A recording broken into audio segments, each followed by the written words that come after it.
Welcome to Prime News on S3. We are live this evening from our SABC News studios in Auckland Park in Johannesburg, and these are the day's top stories. I accept that this matter, he should be separated, but at no stage, Chair, was there an intention to embarrass. The Madlanga Commission has suggested that the arrest of General Fani Masemola was to taint him and feeds into the narrative that IDAC was allegedly targeting generals.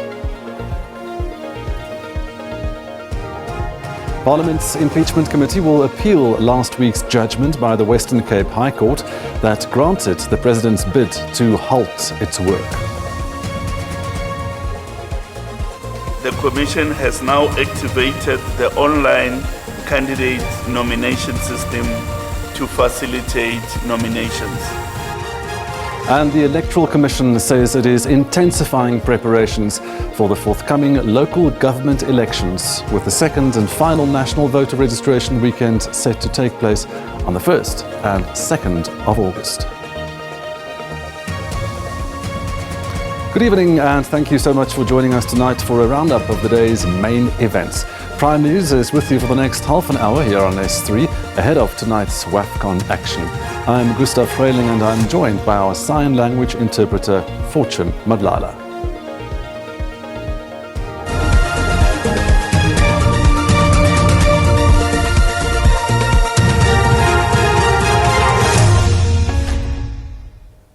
The Madlanga Commission bench has suggested that the arrest of top cop General Fani Masemola in the Medicare 24 fraud case was to taint him and feeds into the narrative that IDAC was allegedly targeting generals for the purposes of having them removed. This as a pattern persists in the IDAC evidence, which shows that cases were pursued against Lieutenant General Dumisani Khumalo and General Fani Masemola with no legal basis to do so. The charging of Masemola under contraventions of the PFMA is one such instance. Former IDAC head Advocate Andrea Johnson's attempt at explaining why IDAC charged top cop General Fani Masemola with 4 counts of contravening Section 38 of the Public Finance Management Act did not, according to Commission Chairperson, retired Justice Mbuyiseli Madlanga, take her to a pass mark. It instead led the Commission's bench to an alleged sinister motive. The real intention was never to get a successful prosecution of corruption or a successful prosecution that comes under PRECA. That was never the real intention. In my view, the intention was, as I say, get him arrested with the spectacle that comes with it, get him charged with a consequence that naturally will follow, which is the minister, and hopefully even he, National Commissioner, would say it's untenable for me to remain in this position while I'm undergoing a criminal trial.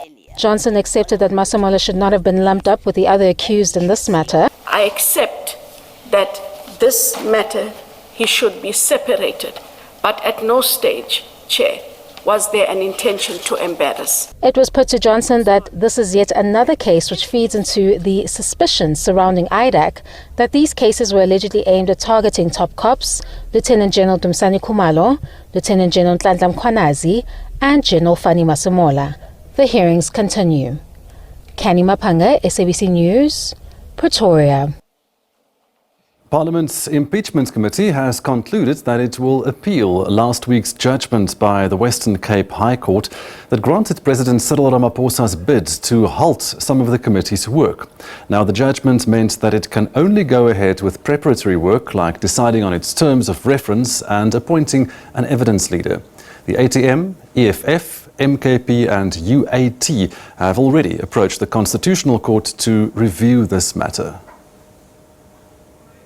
The call to appeal last week's judgment came from all quarters, even some GNU partners. Even if the review application is finalized and even if we can then proceed, I will be the law going to proper of this judgment. If anything, the uncertainty has been created, certainly, by the fact that there is a dissenting judgment. And my view is that the dissenting judgment is more legally persuasive. The main reason why we must appeal this judgment on various grounds, including the fact that it is a vague judgment. The logical thing to do would be to appeal, because as Honorable Swartz has said, this is a precedent-setting process, and therefore we might not do it for ourselves, but do it for the future. Those who did not agree that the judgment should be appealed were in the minority. We are of the view that you should not file any application to the High Court because this is a ruling that specifically says it's not for a long term. Zaleen Merrington, SABC News, Parliament. The High Court in Johannesburg has denied the bail appeal of Northwest businessman Brown Mogotsi. Mogotsi approached the court after 2 failed bail applications at the Johannesburg Magistrates Court. His first application was denied over what the court said were inconsistencies in his address. He then brought a fresh bid that his lawyers said was based on new facts, which was also dismissed. Mogotsi faces charges of perjury, defeating the ends of justice and unlawful possession of a firearm. He's accused of staging an assassination attempt on himself in Vosloorus. When we return, the IEC has activated its online nomination system for political parties and independent candidates. More on this story after the break.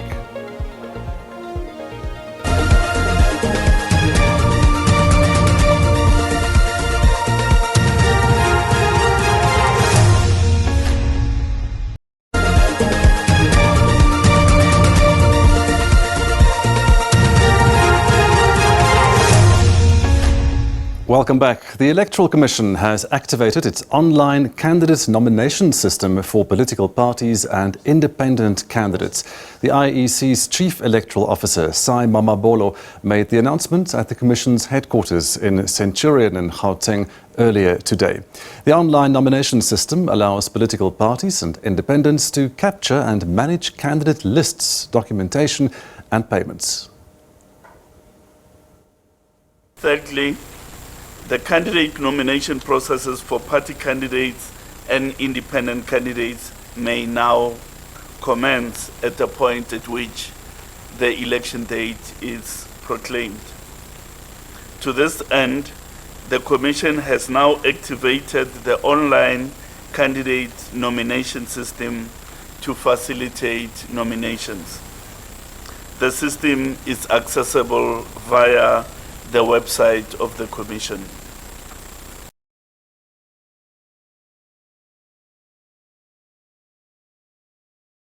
In the meantime, the Electoral Commission urges all eligible South Africans to register or update their details during the final voter registration weekend on August 1st and 2nd. That's this coming Saturday and Sunday. It's a vital step for the November 4 local government elections, where a citizen's vote can directly impact the essential services in their community. Let's discuss this now, the IEC's final preparations with the KwaZulu-Natal Provincial Electoral Officer, Ntombifuthi Masinga. Good evening, Ms. Masinga, and thank you so much for joining us here this evening. What measures are in place now to ensure KZN registration stations run smoothly during this final weekend? What we did during the first registration weekend in June, when we were contracting our suppliers, including our voting station landlords, we made sure that we signed lease agreements that cover all the events. So we are absolutely comfortable that all our voting stations are going to be available for us in the Commission. Over and above that, we have recruited and trained the staff that we need to run our voting stations. Yesterday, we were sitting in a meeting with the security establishments in the province in the Elections Priority Committee, which involves all the security establishments with a presence in the province and the various units within the SAPS when they were briefing us on the state of readiness on their side and how they've categorized voting stations because that informs their deployment strategy on registration weekend. So we are quite comfortable that all our stakeholders are on board, and we are ready to open all our voting stations on Saturday and Sunday from 8 to 5 p.m. And how are you encouraging the citizens to register, given that local elections directly impact their daily essential lives? Absolutely. This is the final opportunity for South Africans to make sure that they are on the voters' roll, not just that they are on the voters' roll, but on the correct segment of the voters' roll. We have dynamics around people registration in that there are people whose voting district boundary or their ward boundary has changed who need to re-register with the commission. And re-registering simply means providing us with your latest physical address so that we place you on the correct segment of the voters' roll.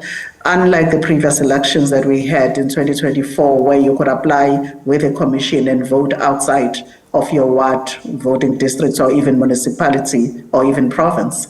With local government elections, unfortunately, you can only vote in your ward where you reside and where you appear on the voters' roll. There is no framework that allows us to allow you to vote outside of your ward, because no one wants people that do not reside in their ward to make a decision on who becomes a councillor in their ward. So it's absolutely important that all South Africans first confirm which segment of the voters' roll they appear in, and also make sure that the IEC have got their latest address. And for those who are still not registered, is a final opportunity for you to register at a voting station level, because we do have a facility that is available 24/7 online for voters to either register for the first time or update their registration details on our registration portal, register2vote.elections.org.za. So voting stations opening is actually a mechanism to allow people who do not have internet connectivity. The service is even free, zero rated. You don't need to have data to access our online registration platform. But the opening of voting stations is to enable every other South African who may not have internet connectivity to be able to go to the voting station and be able to either register for the first time or update their registration details. Okay, so you mentioned this online portal now. For those who missed this weekend, or if they're not home, for instance, how long will this online portal still be active before the voters' roll closes? That's a very important question. We expect that the Minister of Cooperative Governance and Traditional Affairs will proclaim the election date anytime after the second registration weekend, after this coming weekend. That is essential because in terms of our draft timeline, we have to close the voters' roll at some point in the first week. So we are expecting that after the first registration weekend, the Minister will proclaim the election dates, which is basically publishing it in the Government Gazette, and that will officially shut down the registration process in preparation for 4 November. So on that day when the minister shuts down, proclaims the election date, the voters' roll will close at midnight, not just the voters' roll, but also all our registration platforms will shut down, because once we officially start candidate nomination, which starts on proclamation, we cannot have a live voters roll, because we need a stable voters roll to be able to verify if everyone that wants to contest what won in my municipality is registered in my municipality. So the first thing that happens, we shut the voters roll on the day of proclamation, and that officially opens the candidate nomination season, which is expected to close around the 3rd week of August. And after that, we will then start preparing ballot papers for printing. Okay. Are there specific areas in your province where you're making a final push to increase the registration numbers? Can you see on your system a kind of a heat map where registrations are running low? Usually, the big municipalities carry the largest percentage of our voters. Recently, we had our eThekwini municipality reaching a 2 million mark of voters. out of the 5.9 million people that we have on the KZN voters roll. So we always look out for big municipality because they carry the numbers, but the trend tends to be the same across all municipalities in that we struggle to get young people on the voters roll, particularly those between the ages of 18 and 19. So most of our campaigns since last year have been geared towards attracting young people to get onto the voters roll. They may not necessarily know who they will vote for on the 4th of November, but by not being on the voters roll, they are depriving themselves of an opportunity to be able to participate in these elections. So this is a trend across municipalities where young people are still living this process to the older generation, which is unfortunate because they are actually leaving their future in our hands who have lived our lives, and they should be the ones shaping the kind of future they want to see for themselves. Okay, thank you so much for joining us this evening. Tombifuthi Masinga is the KZN Provincial Electoral Officer. Right, when we return, FIFA is pushing a major shake-up of its business model. This and more coming up shortly.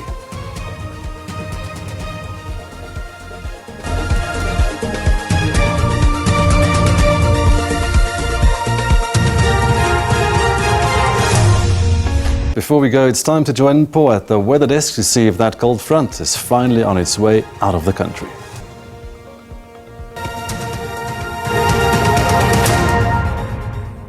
Thank you very much and a very warm welcome to the weather desk. Time for us to look at those conditions over the country. Now, we're still experiencing the effect of the cutoff flow that's sitting over that interior of the Northern Cape, causing havoc as we move towards the Eastern Cape and KwaZulu-Natal. And also, on the surface, we have a high pressure system reaching into KwaZulu-Natal. Now, because of that cutoff flow and that high pressure system, that is why we're expecting snowfalls over the high-lying areas and also expecting widespread showers and thunder showers over KwaZulu-Natal and the Eastern Cape for tonight. For tomorrow, just scatter showers and rain is moving to that interior of KwaZulu-Natal with the cutoff flow moving away. Just isolated as we move into Mpumalanga with some morning fog patches over most of that interior of the Free State, which means visibility will be reduced. We're expecting a level 2 warning of damaging winds as we move to the interior of KwaZulu-Natal, becoming a level 6 as we move towards the coast, stretching into the adjacent interior for today. With that disrupted rainfall, we're expecting flooding of roads, which will make it difficult on the road, and also traffic will be disrupted. So please, let's be careful, practice some patience, and also make sure that we have a good following distance. Moving towards the interior of the Eastern Cape and KwaZulu-Natal, it is a level 2 warning of disrupted rainfall, becoming a level 5 as we move toward the high-lying areas of the Eastern Cape. We're talking Maletswai and surrounding areas.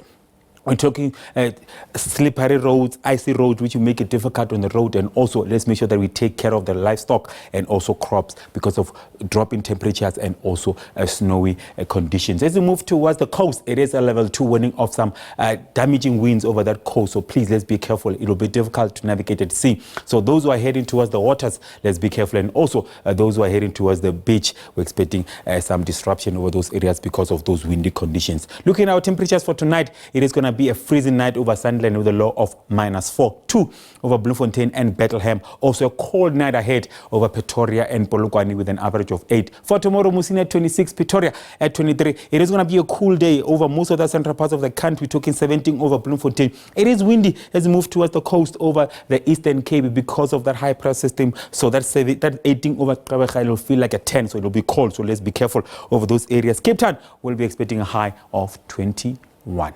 That's all the weather I have for you. Stay tuned.